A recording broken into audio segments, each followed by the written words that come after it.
See what What did I even happens. do? Let's Oh go my God, live. I don't know how many people are going to show up for this. We'll just talk and we'll see what happens. Yeah. Hey, we're live. We are live. Look at that. So you know what this Friday was a direct result of? What? Let's unpack this. When you get married, at some point, what's going to happen is your wife or partner, however you do it, is going to approach you and go, "So we're going Friday, right?" And I'll be like, "I would have never agreed to go Friday. I'm too busy on Friday." No. You said we're going Friday. Oh, okay, where are we going? Skating. I would have never said we're going skating. Oh, you said we're good to go for 5:15.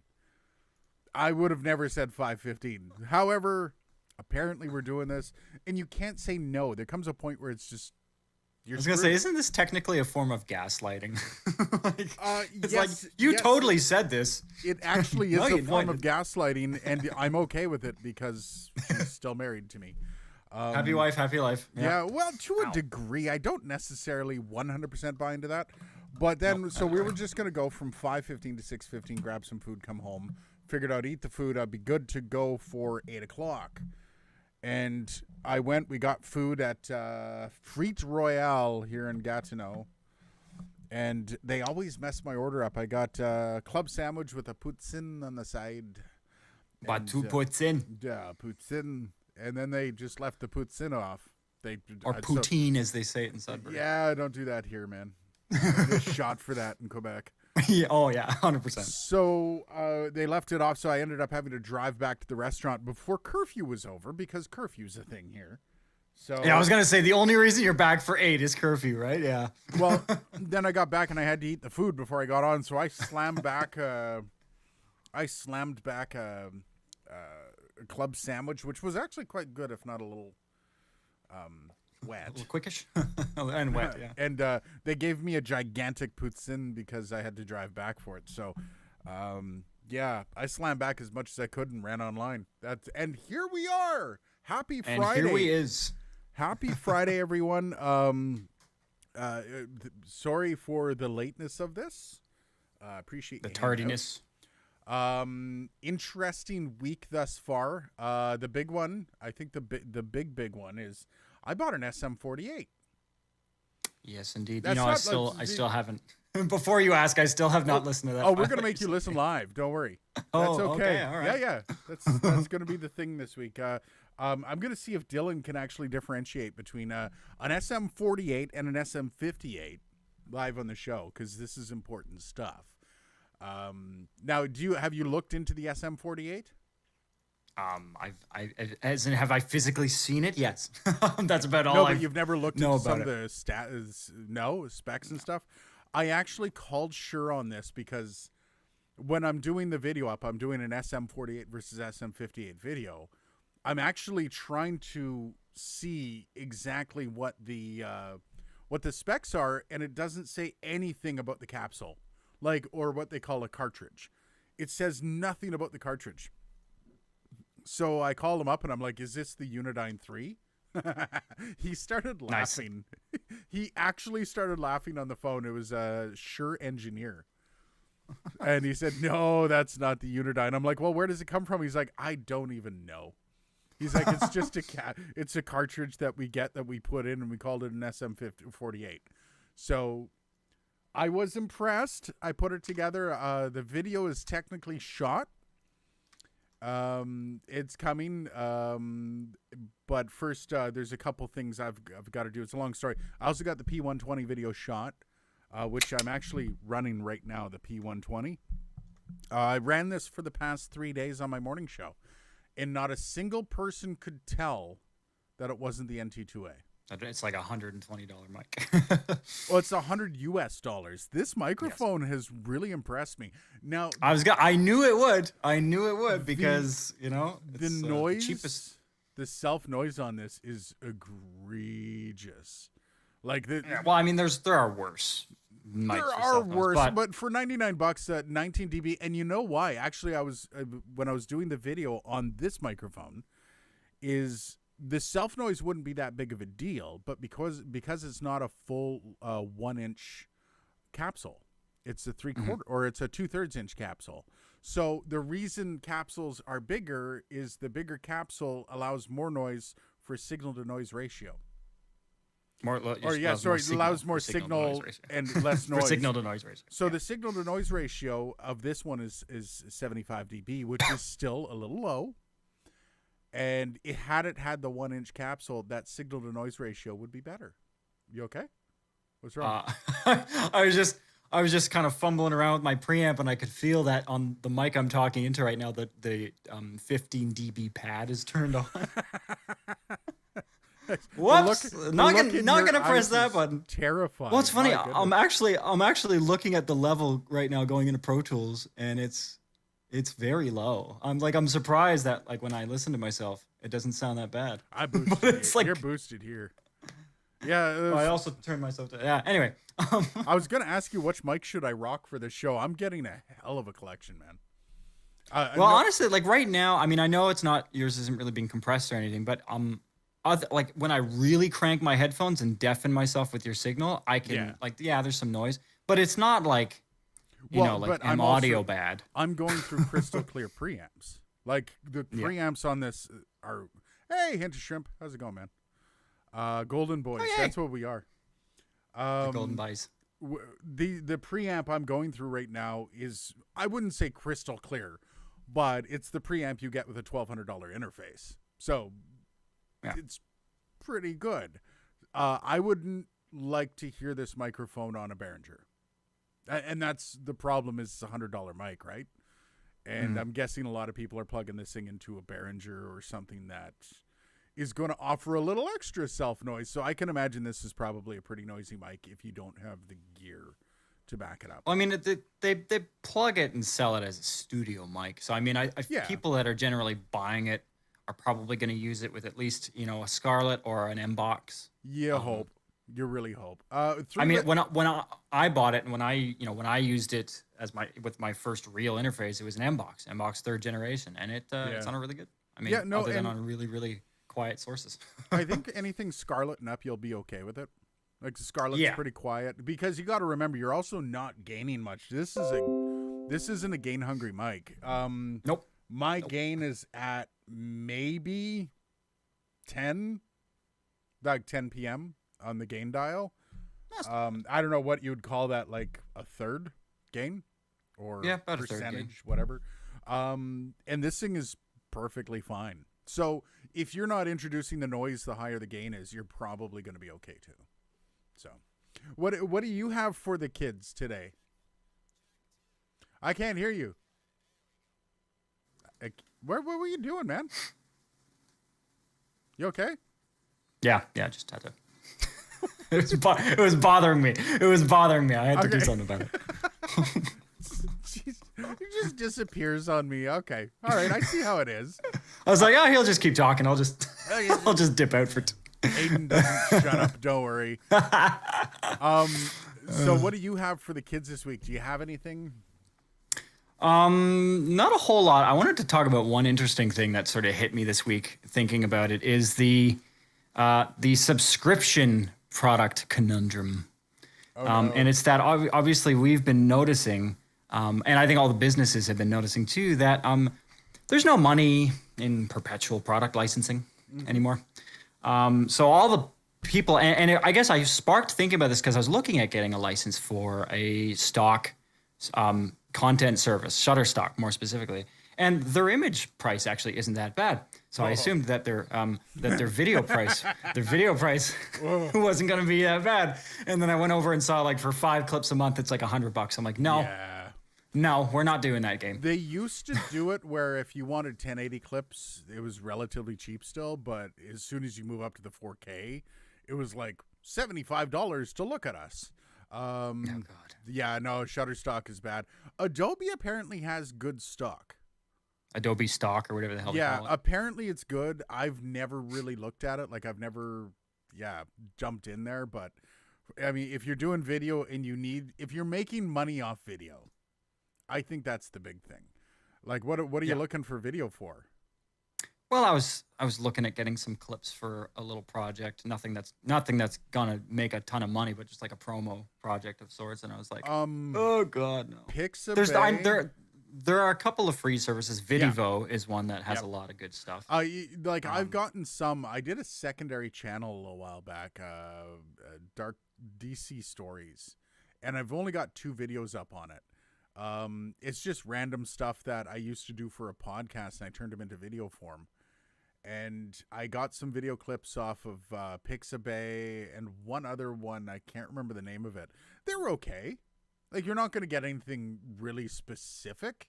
It's all very generic stuff, but I mean, I got one of a clown walking by, which was pretty good. That's kind of specific. Clown related. Well, I just searched clown, and then there's this one of a clown walking by the camera slowly. I'm like, that'll do. That'll do. That's kind of terrible. But it gets you into thinking, though, is because, I mean, Adobe's been on the train for a while. In fact, I think they're one of the first big players to jump into that, and obviously everyone still kind of hates them for it. But all the other guys are doing it too. Avid's doing it with Pro Tools and Media Composer. All the plugin manufacturers. Waves is trying to get into the subscription side. Even like Slate and Universal Audio, and it's like it's going to get to the point, if left unchecked, where in order to be a content creator, you're going to need to pay like $500 a month for all of the things that you need in perpetuity. I don't know if it's ever going to get to that point, but it is terrifying to think that, like, that's the one thing that Apple does actually have. Like, they have a full suite of stuff for $300. Actually, that's 300 Canadian. It's probably something like ridiculous, like $150 US. And that's for the full package for everything. You can do motion, you can do video, audio. And it's hard to ignore, like, Logic Pro is actually a decent DAW. Yep, it's generally considered in the same caliber as Pro Tools in a lot of circles. And if you can get that and all the other ones for, less than a 1 year of Avid, or even less than the Avid Perpetuity, isn't that like $800? Yeah, but I mean they're also padding that because it is still an industry standard. And not only, I think Avid is getting a little bit of ego bloat now, because not only is Pro Tools it has been the music industry standard for the last like decade, but now it's also kind of becoming the radio industry standard. Like every major radio player now is on Pro Tools. What are they? What was the standard prior to Pro Tools? In radio? No, in recording industry. Not Fruity Loops, right? I'm trying to remember the name of the. I'm trying to remember the name of the DAW that was. I mean, there. I don't really think there was a standard back then, because like pre-Pro Tools, we're talking like early 2000s to late 90s here. When Pro Tools has been around for a while. Yeah. And digital recording was still so kind of, I hate to say new, but yeah, it was new. It was not really a thing that everybody was doing because A, it was really expensive. Yeah. and B, there were some concerns about quality, and the converters weren't very good. And there was a lot of concerns. So I don't really think there was a standard. I think there was a couple niche products floating around, like Cool Edit. Yeah, that's what I was trying to remember. Cool Edit. Cool Edit, Triple Dat. I do know that it's hilarious to think that digital was super expensive when doing an analog album would cost you. They're talking about the boys from Moist did their album up. They had one of the highest ratios of money made to price of album, and the album cost $6,000, and that was considered a cheap album back in. I think that was 1994, 95. And now, I mean, what did bad guy Billie Eilish records her album in her bedroom? Yep. I mean, imagine at one time digital was expensive. Well, it's in the same way. I guess it's the same thing we've seen with video content. Is nowadays, if you put a Facebook ad out with a video with your creative is like a fully produced, multiple camera angles, professionally done audio, versus a video like this where somebody's just single camera, live mic, everything's live. the odds that somebody's going to scroll past the produced one are a lot higher than, because people don't like airbrush stuff anymore. No. I think that's kind of what it's boiling down to. So the idea that, yeah, Billy and Phineas, who, don't really know anything compared to the average Grammy award-winning producer songwriter, the fact that they just kind of did whatever they thought sounded cool and they just ran with it. I think that appeals to a lot of people. Talking. But yeah, I think so. Cool Edit was a big one. I think Soundscape, that name comes to mind. I have never used Soundscape, but I've heard lots of people say great things about Soundscape. See, I can't see you, so I have no idea. Yeah, no that's idea. bright. That's real bright. Woo. Anyways, sorry. Finish. But no, I was saying Soundscape. I think Soundscape software was another big one that was used. And I actually do, like, the converters that I have here are Soundscape converters. Cool Edit was the precursor to Audition, right? I believe so, yeah. Yeah, okay. All right. Yeah. Cool Edit, I think Cool Edit was kind of a radio industry standard of sorts. And then as soon as Audition became a thing, it was like, yep, yeah, Adobe, and then Adobe until very recently was the industry standard, and then Adobe a subscription model, which radio can't afford that. No. And B, they started putzing around with their software in ways that people weren't liking. You know what? As a subscriber to Adobe, I got to say, from not necessarily the Audition perspective, but Premiere Pro is pretty sweet. Like everything they bring out is very smart. It's something that the community is asking for. And you can't say that about a lot of other companies. Like there's no. Well, again, also, I think the community is also paying for it, so I feel like they have a commercial obligation to facilitate. Maybe, but how many? I would argue. How many companies actually live up to a commercial obligation? Just because you're paying for a product. There aren't that many. Like I'm going to be interested to see, because I think the next one to jump into that, like, because Adobe is fully subscription. There's no perpetual option anymore, flat out, unless you can find an old copy of CS6 floating around. That's it. So I guess Pro Tools is still very much perpetual. They're trying to encourage people away from the perpetual licensing, but it's still an option. I run on a perpetual Pro Tools perpetual license, but I think Office, Microsoft, they're the next big player to jump. Like, Office will no longer be offered as a standalone perpetual. Like, Office 2019. It's hard to get it. It's actually really hard to get it. They push you towards the 365 online. So I think it's going to be interesting to see if Microsoft, and in general, like, and I guess this will sort of segue into my second interesting point of the day. Well, I went before you segue. I'm not going to segue yet. I was just saying this is going to be cool. I'm nearing a segue. But so I think it'll be interesting to see, because I mean, Microsoft sort of announced that Windows 10 is going to be their last OS. They're just going to keep updating and changing and making tweaks and stuff. So it's like, okay, well, that's a major revenue stream gone. That's concerning. You know what they're going to. That's concerning. You know what they're going to. But again, Office. So it'll be interesting to see if they do the Adobe thing, where it's that they start to throw in. Now, again, lots of people have criticized Microsoft as a company, and you put lots of criticisms. I'm a Windows guy, don't get me wrong, but Microsoft has not made all the best business decisions over the years. But yeah, it'll be interesting to see if they follow Adobe's sort of template and start there's a listening couple to people. Problems with that. The first one is as I mentioned before, Mac doesn't do that. Mac will never do that. Well, okay. Not with their software anyway. But then you look at a lot of, especially with the rise of DaVinci Resolve. DaVinci Resolve has become almost the second player in video editing. And that's with Final Cut Pro still a big player in video editing. I don't know if it's in Adobe's or Avid's best interest to decide to go that way full time, and even think Adobe is going to start to hurt because of the video editing aspect of it. Premiere Pro's a big player in the Adobe suite. It's not Adobe Audition that is the big one. Premiere Pro is, I mean, in certain niche lines of business, like podcasting, for example, Adobe Audition still is the hallmark. But and I think even when it comes to video editing, I mean, the video editing standard never used to be Premiere Pro. I mean, it's been for the last little while. It used to be Avid Media Composer. It still kind of is in a lot of... Yeah, Avid Media Composer for TV people.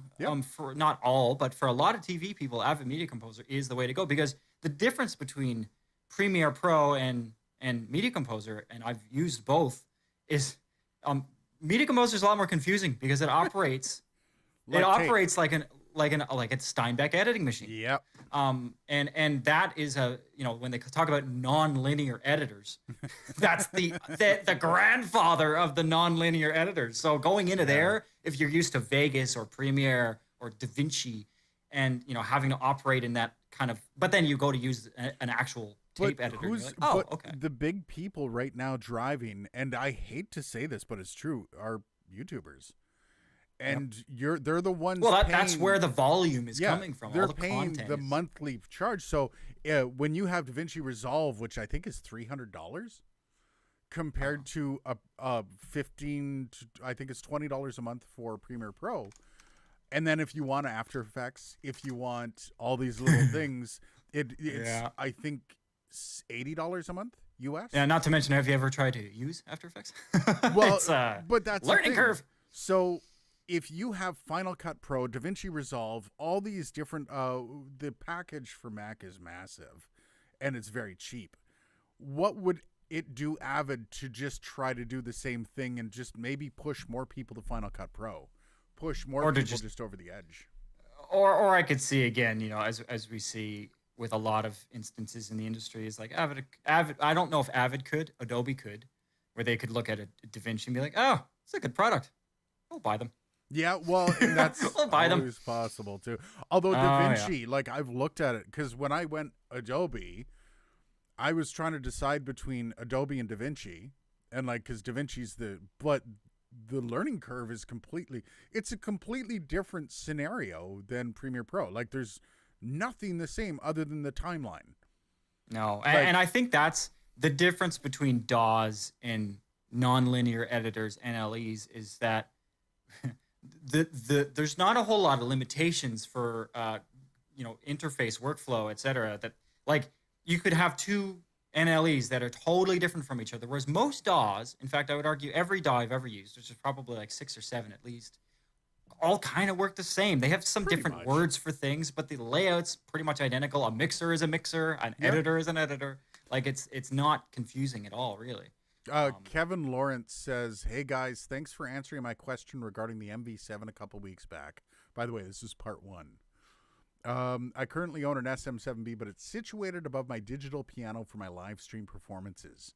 So we're going to leave it at that. I'm sure Kevin's coming back.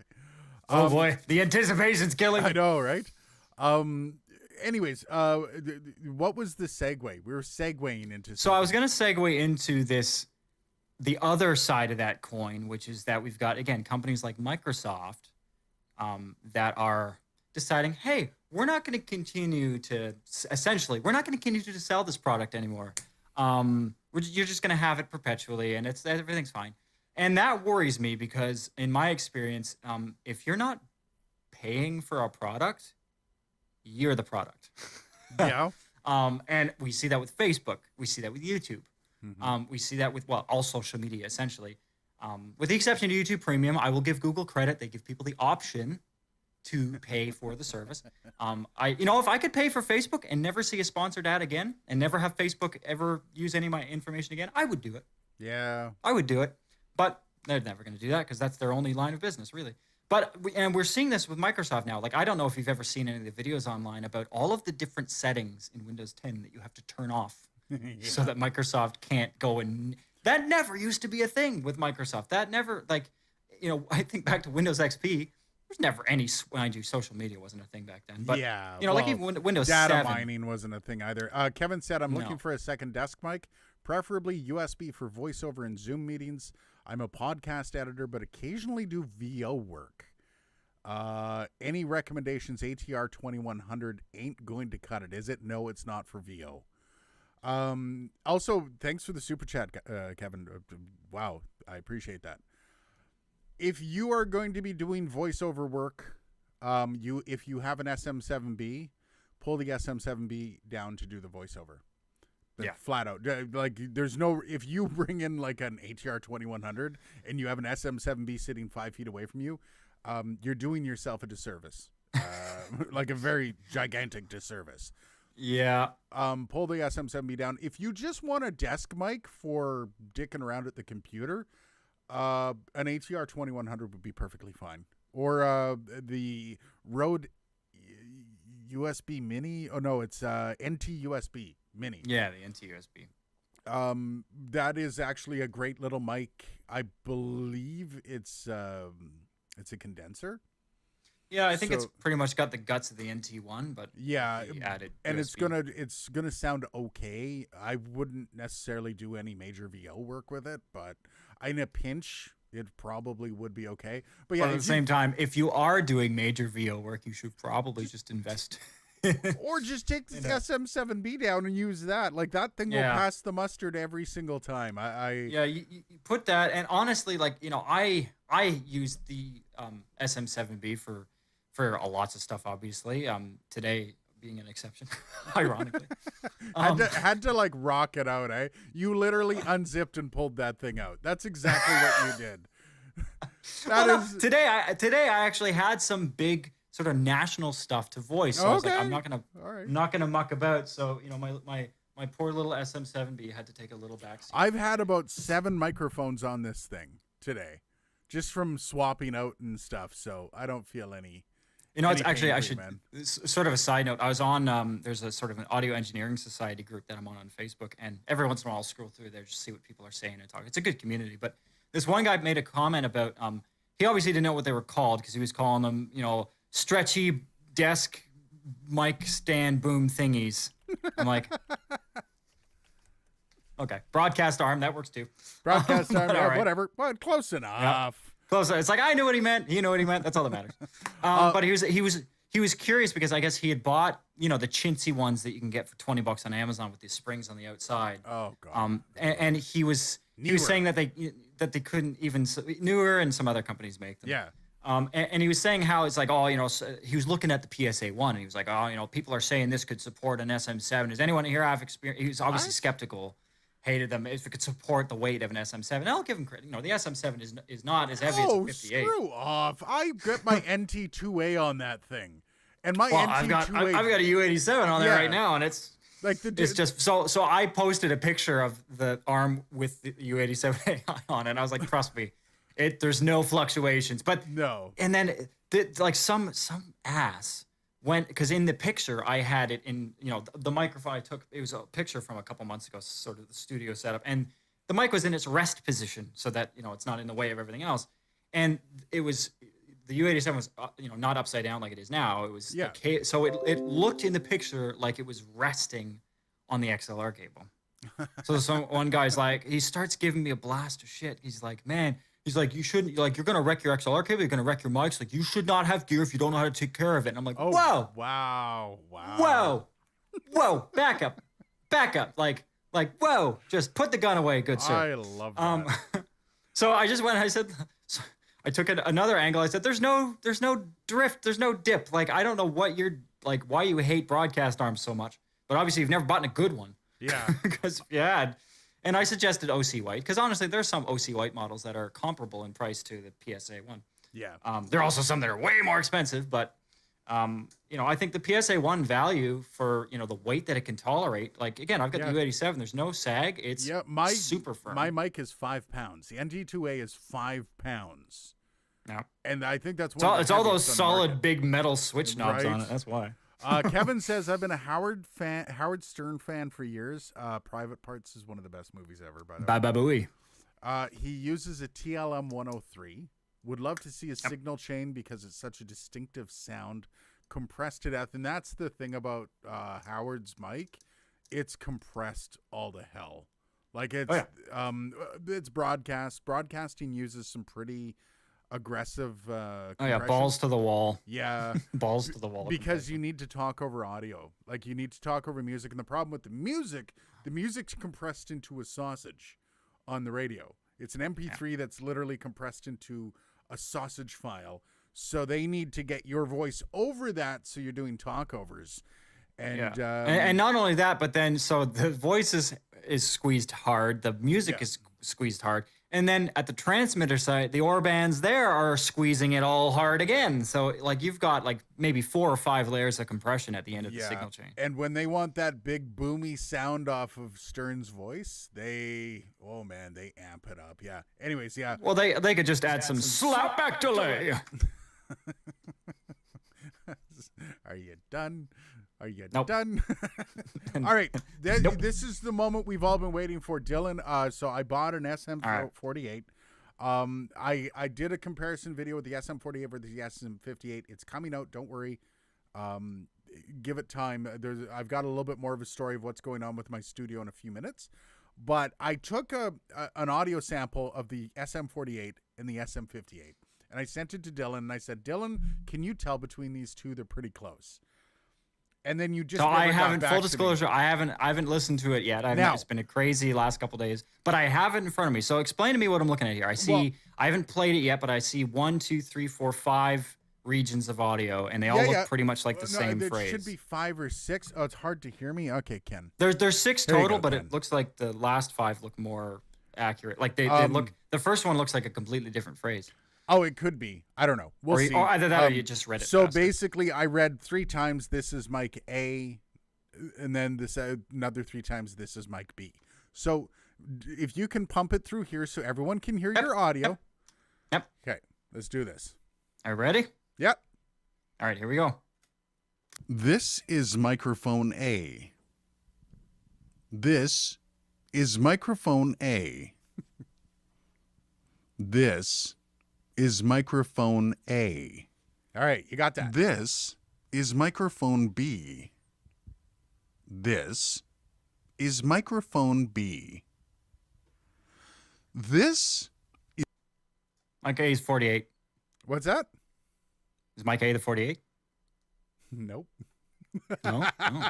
Wow. I assumed the boost of. Again, I've never heard the 48. No, that's so okay. consider No, that. no, it's also not a shot, but you got to remember the SM58 is that's the Unidyne 3. I was leaning, but I figured you were going to be a sneaky bastard and put the different mic as mic B, because when I heard mic B, the one thing that was sticking out was there's a lot more presence to it than mic A. Yeah. There is a difference between the two. The presence is a lot harsher. Yes. And in the 48, obviously. Now, Yeah, and that's when you see and this is something, whenever you see a cheaper microphone, you'll see the frequency response. It's got some jagged lines in it whenever it's a cheaper mic, and the nicer mics tend to have a smoother line and a smoother ride up. And in the high-end presence boost, they both have it, but the presence boost is a little more aggressive on the 48. However, this was the point of the video, which I'm kind of giving this away. Definitely worth watching. The difference between an SM58 and SM48 is minimal at best, especially for live stuff. It's tweakable. I mean, like if you could tweak out that presence if you needed to. But think about doing a live show. Let's say you're in a band, you don't have a lot of cash, and you need 7 SM58s. Mm-hmm. A $50 difference between them. It's a $50 difference between an SM48 and an SM58. You could go out and equip your whole band with SM48s, and not a single person in the crowd would be able to tell the difference between that and an SM. No, and even if you're going for the look, that has virtually the same looking grill on it. Like the grill, actually, I found out while I was shooting, the grill is slightly bigger on the 48. And apparently the head size does matter. So it's, it's so... Like there's a little difference where you would normally unscrew the SM58 to get to the transformer.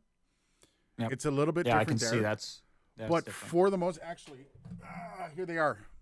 So you can focus on that. See the slight difference? This one is the SM58. This is the SM48. And it's slightly different. Now, the one thing that really disappointed me, this band up here, the Shure 58, SM58, this one's a plastic wraparound band. It's like taped on. Yeah. Other than that, though, for $50, I mean, it's $50 off. It's a $47 microphone. A $47 mic, dude. Which I mean, you can get a lot worse mics for that price. Well, and that's just it, right? Like, the sound difference, you'll be able to tell. It takes a little bit more boom in the gain, like just a touch extra. But for the most part, I was really blown away by the SM48. So It also just it seems just the way I'm just looking at the waveforms, the way that it reacts to transients. Like it seems like there's a lot more sort of natural compression to the 58 than there is the 48. The 48's a lot harsher looking. It's just very spiky. It is harsh. Which is interesting. That's the harshness in the mic. But then you look at what an SM58 is used for. Nobody's setting up a voiceover studio with an SM58. Right? So you're going Challenge accepted. You're going on stage with it, and that's the kind of it's stuff a live mic. Well, that's the thing. I've never really, even with the 58, I've never critically listened to the 58. The only times I've ever used it are in a live context, or maybe if I'm short of 57 and I'm miking up a drum kit, and it's like, well, 58 is 57, screw it. Yeah.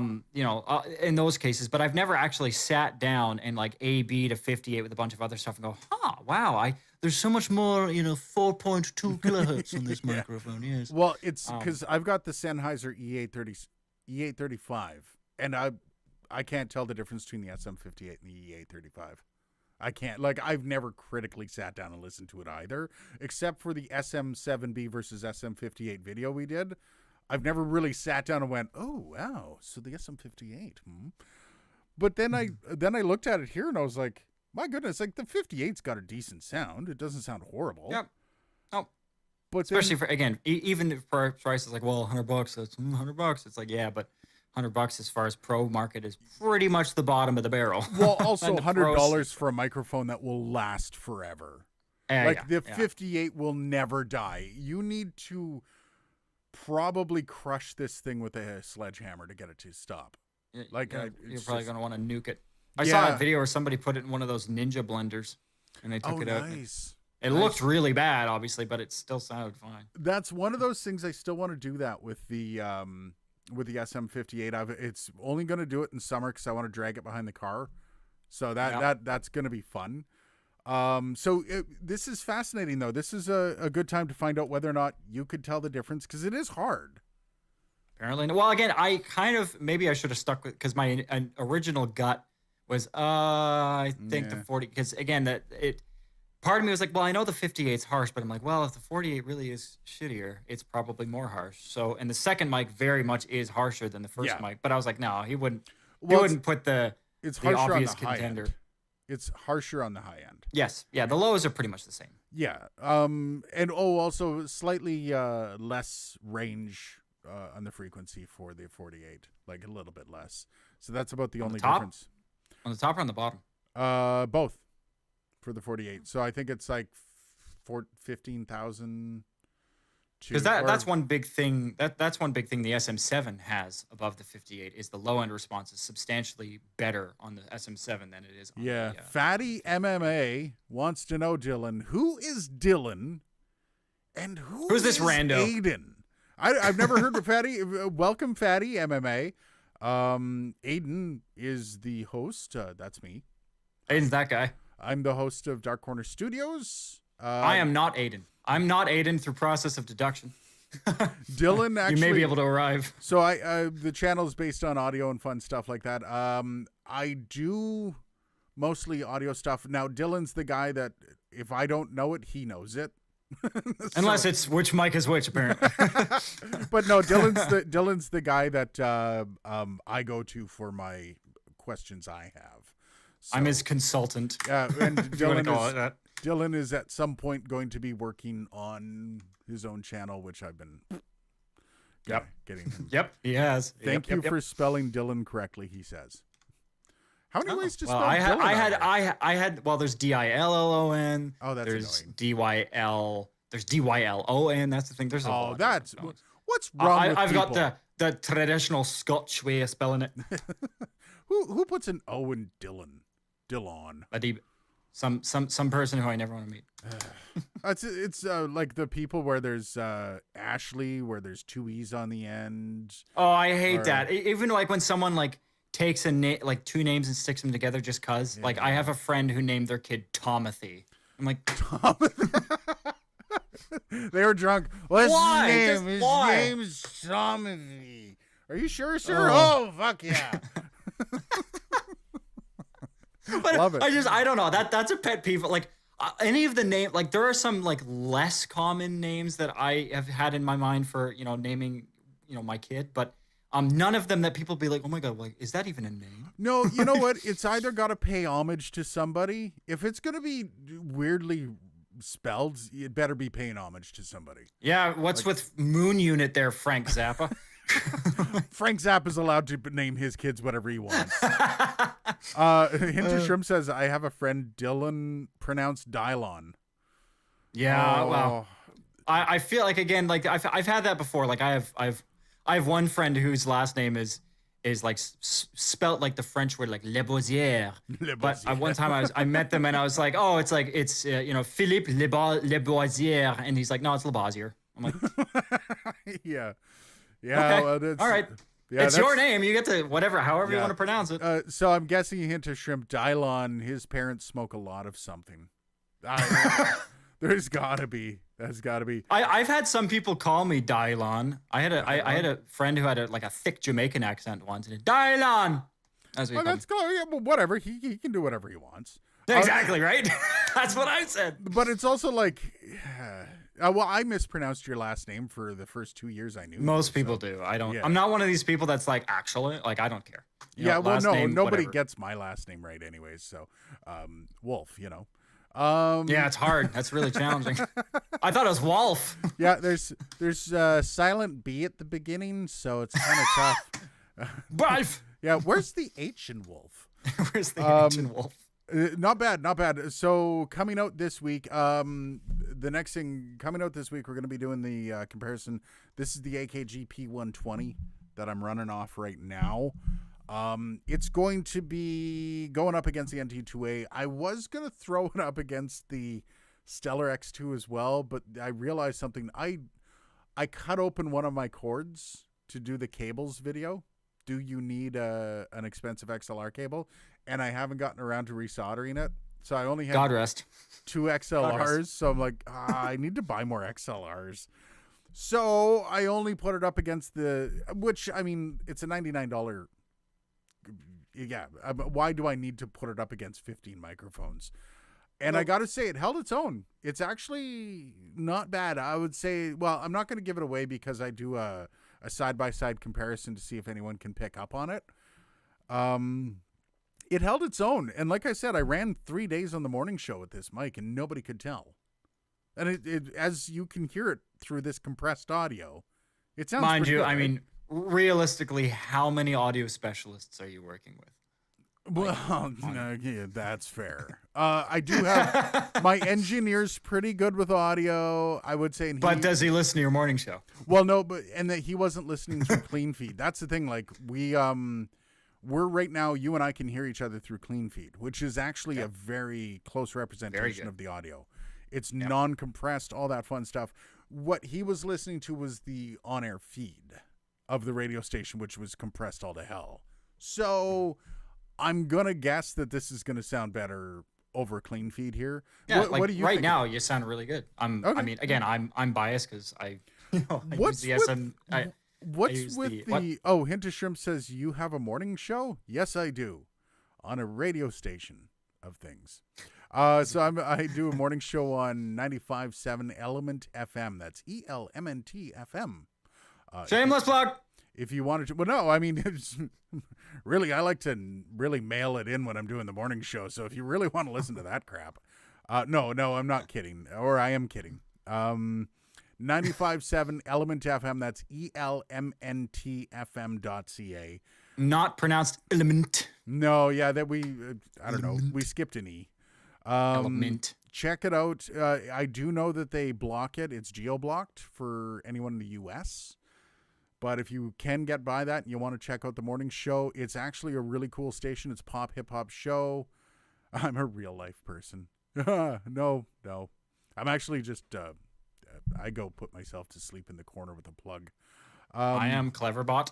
Cleverbot. So if you want to check it out, it's a really cool station. We do pop and hip-hop with a 20% mix of indigenous music, which is actually really cool. and the flavor of the station's actually really kind of. You can play "Drop It Like It's Hot" in the middle of the morning show, or "Genuine Pony." That's my favorite. That was Genuine Pony, and that was not about a pony. Did you know that? You don't know how much money I would pay to backsell that. I did. I backsold it exactly like that. Genuine Pony. My goodness, has anyone ever listened to the lyrics of that? Yeah, Jay Steve. Yes, I am a real life person to some degree. I actually have a life, wife, child. We children. try to have lives even during curfew. Somewhat. Haven't thought about Cleverbot in like 9 years. Holy F. I thought I'd pull that one out of the Cleverbot. cupboard. Where is that from? It's from the internet. Yeah, no, I'm trying to remember Cleverbot. I know that. No, it's one of those sites that you could have a conversation with a bot, and very frequently it would get to why do humans need to exist? Mm-hmm. Yeah. AI has come so far, hasn't it? I don't know if have you ever seen that there's like a couple videos. I still to this day don't know if they're fake, but there's these videos online of like two Google Homes that were rigged to talk to each other. And within like a half an hour, the conversation went to why do humans need to exist? Like, it's like we are doomed. Let's keep the Google Homes away from each other, right? And us. Well, it's like the new Boston Dynamics Spot. The dog robot.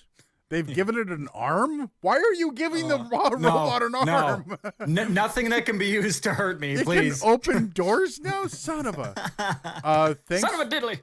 Thanks for the PodTrack P4 review. Not a podcaster, using it to make crispy phone calls. Hey, you know what? I got to say, I was super impressed with the sound quality of the phone calls off the P4.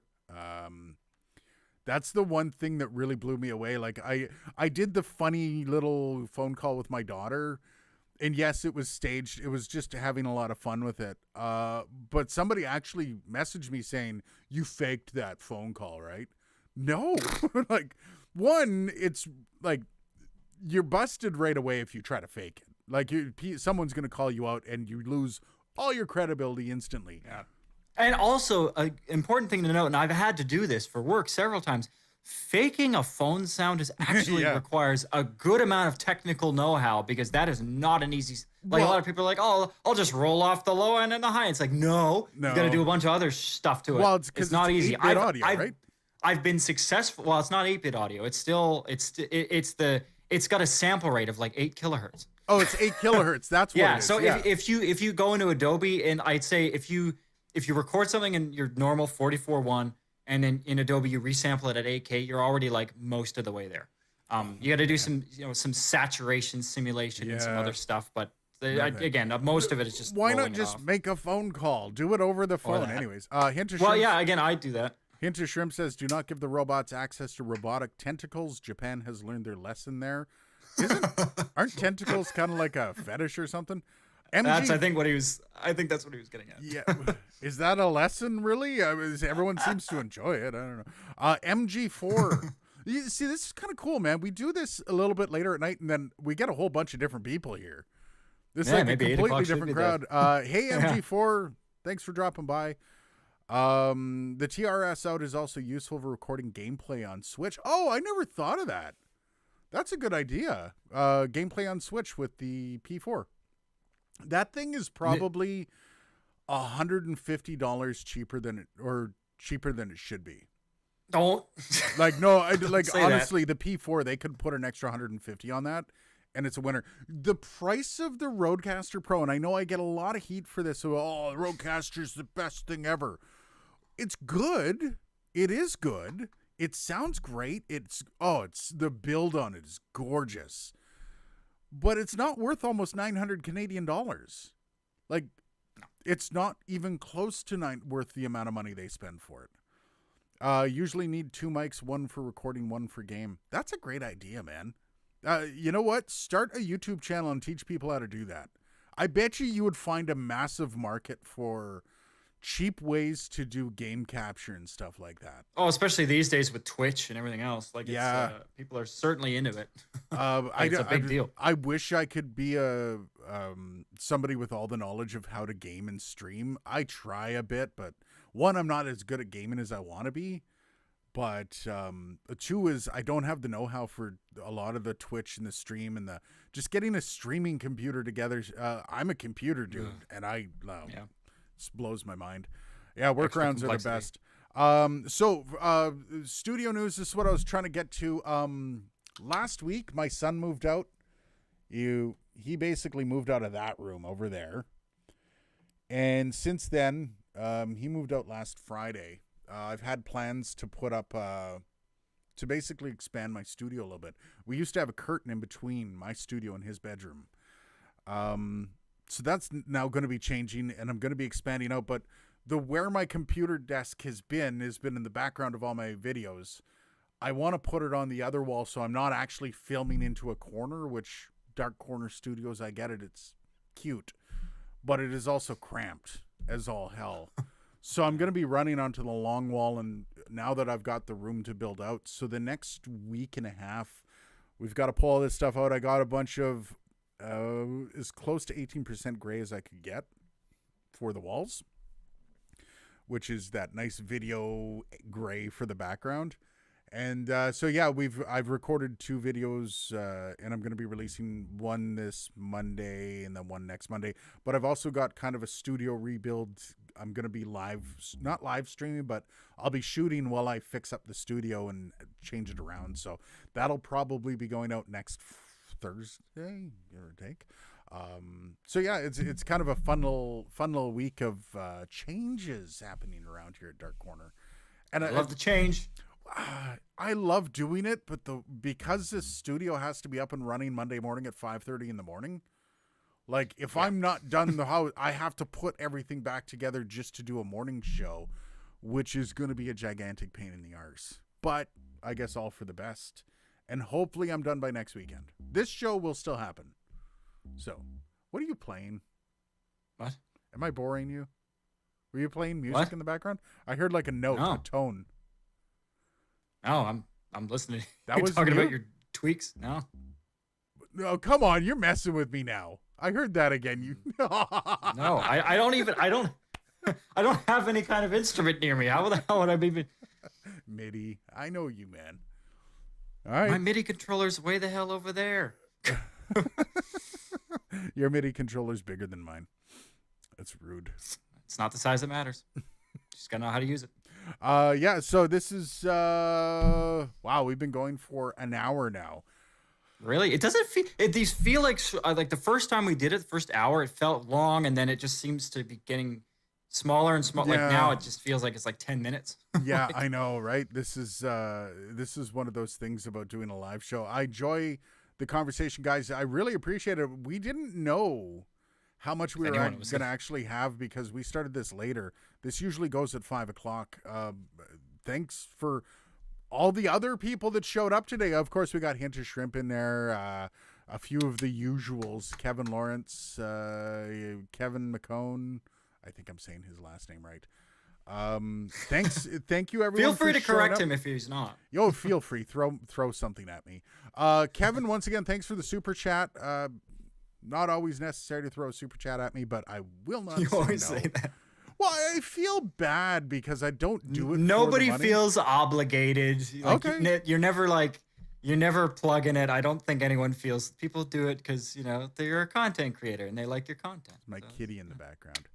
Yeah, no, that's cool. I just don't I'm doing all right. Then you know what? I want money then. Is that how you're gonna be? Nuno Cosmos, greetings from Barcelona. Hey man, wow, Barcelona, Spain. Barcelona. It's wild to actually maybe whenever somebody enters the room or the chat, we should actually where are you from? You remember back in the day, ASL, age, sex, location. Just maybe post that at the door, ASL before you enter. It's really cool to see where everyone's from. Of course, we're 2 Canadian boys. Bad Canadian boys there. Oh yeah, in my car. In my car. That's all I've got for that.